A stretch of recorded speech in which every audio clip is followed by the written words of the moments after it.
Hello friends, welcome to YouTube channel smart class. तो दोस्तों, आज हम लोग बहुत ही इम्पोर्टेंट चैप्टर पढ़ने वाले हैं। चैप्टर नहीं कह सकते हैं, लेकिन उस चैप्टर के अंदर में पढ़ना है, जिसको आप लोग को पढ़ना है ग्लैंड यानी कि ग्रंथि के बारे में। तो आज हम लोग जानेंगे ग्रंथि कितने होते हैं, ग्रंथि होता क्या है, ग्रंथि कितने प्रकार का होते हैं, हमारे शरीर में जो ग्रंथि हैं वो क्या क्या काम करते हैं, इसके बारे में आज हम लोग यहाँ पे चर्चा करेंगे। लेकिन जितना भी आप लोग बोर्ड पे देख रहे हैं, आज इतना ही चर्चा करेंगे, फिर बारी बारी से हम लोग सभी ग्रंथि के बारे में हम लोग लेकर के आ जाएंगे। तो अभी हम लोग पहले समझ जाते हैं कि ग्रंथि होता क्या है, ग्लैंड आखिर होता क्या है। तो देखिए, ग्लैंड क्या होता है कि शरीर के अंदर कोशिकाओं या ऊतकों का एक ऐसा समूह जो हार्मोन, एंजाइम या अन्य महत्वपूर्ण तरल पदार्थों को संश्लेषण और स्राव करते हैं। यानी कहने का मतलब क्या हो गया दोस्त, कि जो ग्रंथि होता है, ग्रंथि का मतलब एक समझिए थैला। जिस प्रकार से आप लोग अगर मार्केट जाते हैं तो मार्केट में जाने के बाद हम सब्जी खरीदे तो सब्जी, बहुत तरह के सब्जी ले लेते हैं, तो उसको रखने के लिए कुछ पॉलिथीन चाहिए, बैग चाहिए।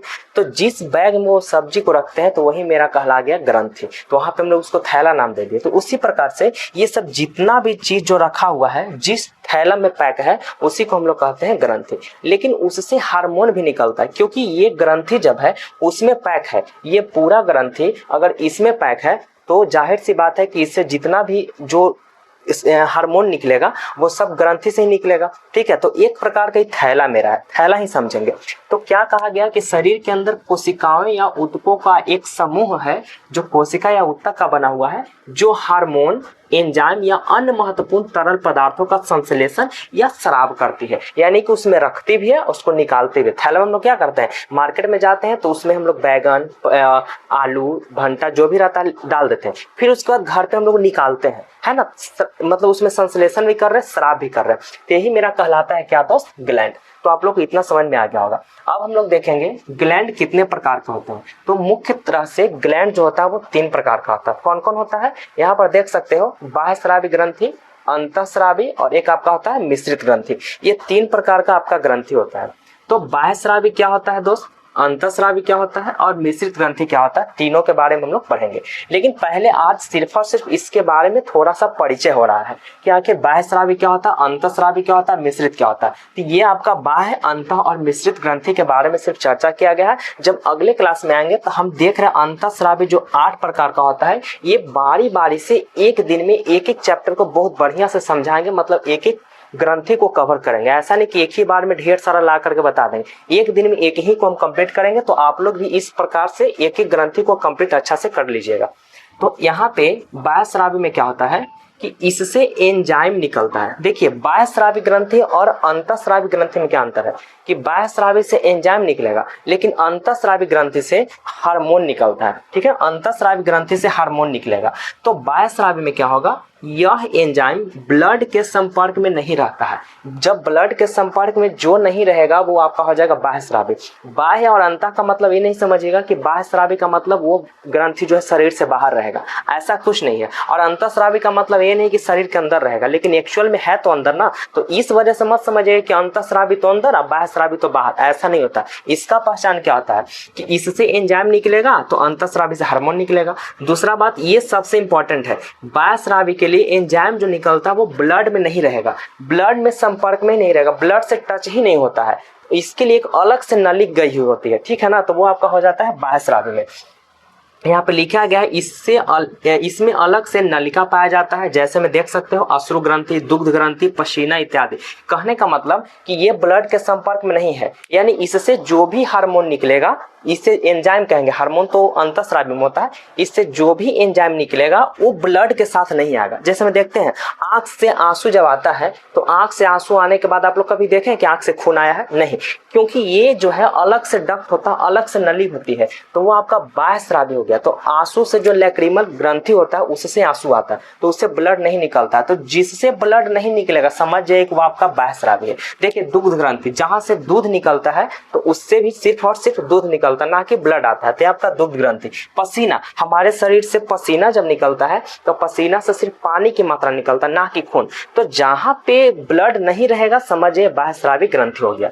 और अंतःस्रावी ग्रंथि अब देखते हैं, अंतःस्रावी में क्या होता है, इससे हार्मोन निकलता है, अंतःस्रावी ग्रंथि से आपका हार्मोन निकलेगा। ठीक है, और इसमें नलिका नहीं होती। क्यों नलिका होगी भाई? क्योंकि इसको तो ब्लड में ही रहना है, ये ब्लड में ही घूमता है, ब्लड में चला जाएगा, ब्लड से ही घूमेगा। ऐसा नहीं कि इसके लिए नली चाहिए, नली सिर्फ और सिर्फ बाह्य स्रावी ग्रंथि के लिए जरूरत होती है।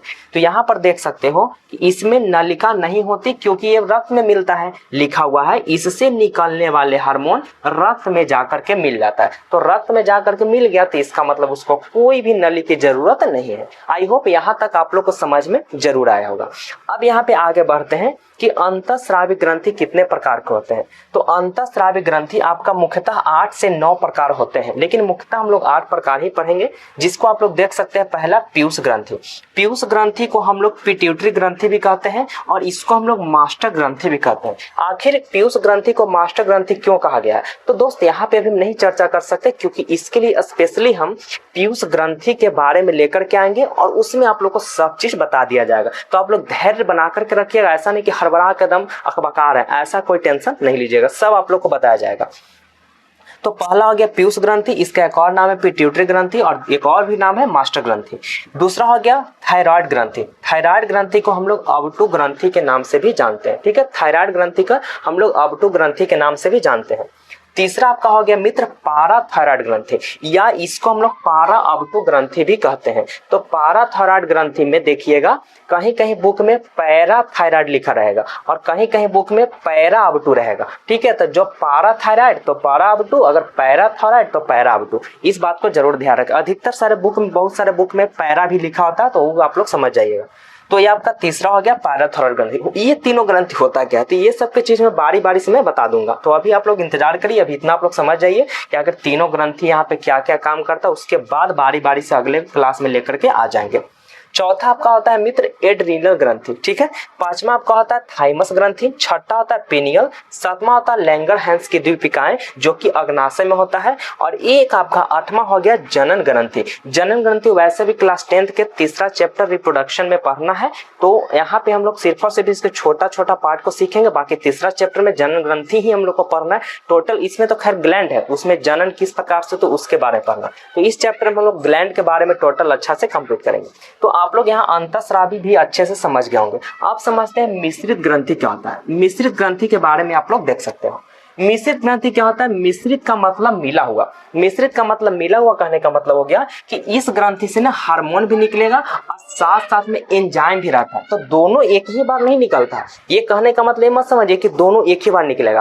कहने का मतलब है कि ये एक ऐसा ग्रंथि है ना कि जिससे जब मन किया तो हार्मोन निकाल दिया और जब मन किया तो एंजाइम निकाल दिया, लेकिन हाँ अपना बेसिस के अनुसार दोनों साथ नहीं निकालेगा। कैसे निकालेगा समझिए। उदाहरण में सबसे बढ़िया एग्जाम्पल अग्नाशय। जो शरीर में अग्नाशय होता है वो आपका मिश्रित ग्रंथि होता है, क्योंकि अग्नाशय हार्मोन भी निकालता है और अग्नाशय आपका एंजाइम भी निकालता है। तो जो एंजाइम और हार्मोन निकाल दिया तो समझ जाइए वो मिश्रित ग्रंथि हो गया। ये सब देखिए, बाह्यस्रावी में क्या था, सिर्फ एंजाइम निकालेगा। अंतःस्रावी में क्या था, सिर्फ हार्मोन निकालेगा। लेकिन मिश्रित में दोनों निकालेगा। और दोनों किस ग्रंथि से निकलता है, मतलब कहां से निकलता है, वो अग्नाशय से निकलता है, ठीक है। और अग्नाशय कहां पे होता है, लैंगरहैंस की द्वीपिकाएं के पास, ठीक है।